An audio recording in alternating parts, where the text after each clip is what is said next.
Kung wala ka ng maisip na pwedeng gawin luto sa itlog, subukan mo naman ang ganitong pamamaraan mga boss. Napakasarap. Okay mga boss, sa isang makabagong kawali, maglagay lang tayo ng konting mantika. Para sa akin, goods na to mga boss. Mas okay pa to sa goods mga boss, kaya hanguin natin yan. Okay na din yan mga bossing, kaya hanguin na rin natin. Sa pagkakataong ito mga boss, unahin na natin yung luya. Bawang, ayon sa nakasanayan. Sibuyas galing Pambongabon. At pag naamoy na ng mga taong mas magaling pasalinta kung sumipsip, ilagay na natin yung ating kamatis.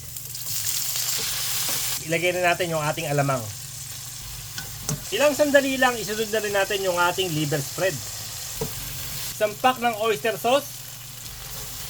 Konting ketchup. Isang tasang tubig.